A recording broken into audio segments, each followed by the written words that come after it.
In a small, isolated town, in the middle of a thick pine forest, existed a superstition about the Black Hollow Road. It was said that no one who ventured down this road after sunset ever came back the same. The tale goes back to the late 90s, when the population of the town barely touched 1,000. The most recent story begins with a kind-hearted local named Jim, who was known to help anyone in need.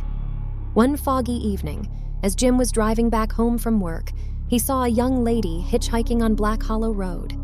She looked lost and in distress, so without a second thought, he stopped and offered her a ride.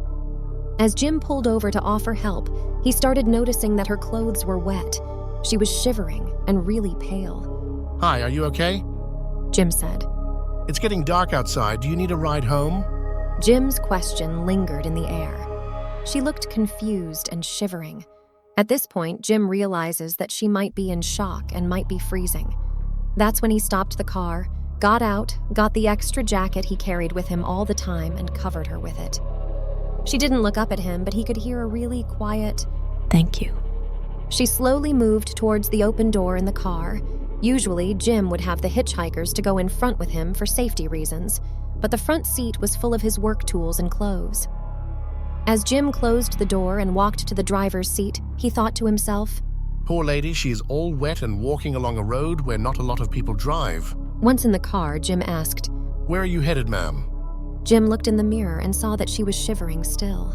"Just a little ahead. My family and I were camping close to the river that crosses the road." As they drove down the road, it was getting harder to see because of the mist. The woman remained quiet. Jim tried to make small talk, but she seemed lost in her own thoughts. When they reached what appeared to be the road towards the river, she thanked him and stepped out of the car. Jim watched her walk for a little.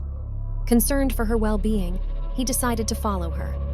But lost sight of her, he then decided to head back home since he started to feel a bit freaked out. He did give her his warm jacket, and if it was true that her family was waiting for her, he shouldn't worry. As he was turning his car around, a sudden chill ran down his spine. Something felt sinister. He rushed back to the main road and sped away. But Jim was a level-headed person that didn't believe in the paranormal. That is the reason he always took the dark hollow road back home. And as he drove back, his mind was playing games with him, making him think he was being watched, but he didn't dare look in his mirror. As he drove for a while, the fog started to disappear, and the night started to take over.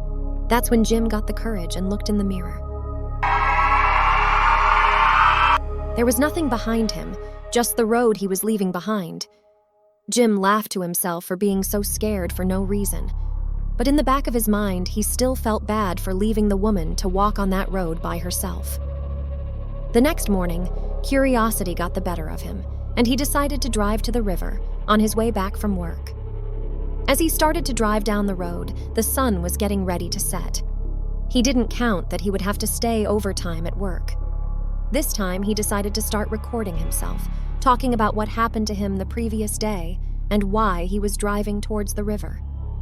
As he got near the river, he stopped and turned his brights on, since he was going to try and see if there was any trace behind of the family that the woman came with. Jim started to look around but couldn't see much since the sun was setting, and he could only hear the river running. As he started to turn around to head back to his car, he noticed a silhouette in the river. Something was floating near the shore.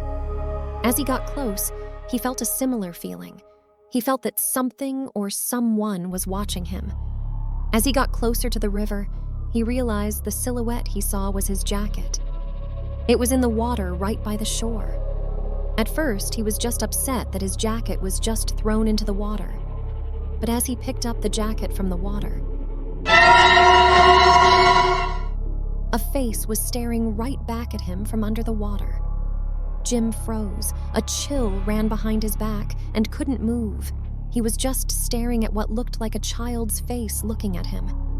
The emotionless face looked right at him, and then the worst that could happen happened. The lights of his car turned off. Jim jumped back as soon as the light went off, and as soon as the light went back on, he looked back where the face was. But instead, he saw something worse. The woman that he had given a ride yesterday was standing a couple meters away. What the fuck is going on? Jim's mind was running. The adrenaline he felt was horrible. His whole body was shaking. What? He started to ask, but then he realized the woman was not standing on the ground, but on the river. Jim sprinted back up and ran towards his car, but as he got in his car, he froze. The woman was standing right in front of his car. As he looked at her, her face started to deform. She slowly started to open her mouth, and a soulless scream came out of her. Her mouth kept opening till it looked inhuman with the jaw dislocated and black eyes that were looking all around, till those eyes pierced Jim. As soon as it looked at Jim, Jim started to speed off and was praying out loud. The phone stayed in the car recording.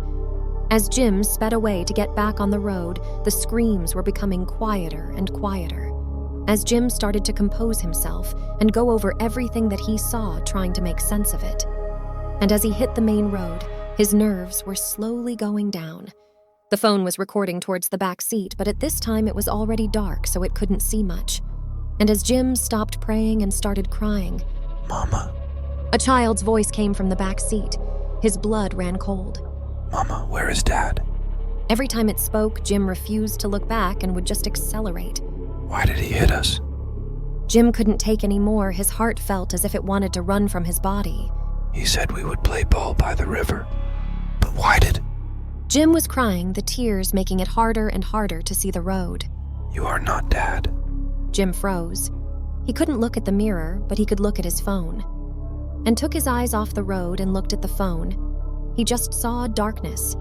And as he was concentrating more and more on it, something hit the phone, making it fall from its stand. And as Jim took his eyes back on the road, there she was, standing in the middle of the road. Jim swerved, losing control of the car and crashing. My name is Nicole. I am the daughter of Jim. My father died in that crash, and the only two things the firefighters were able to recover were an uncharged phone and a round red ball. I am telling the story, but not sharing the video. Ever since I charged that phone and saw what my father last saw, I can't sleep. And worse, I have nightmares, where I see the kids in the river screaming for help, and a man wrestling with a woman in the water.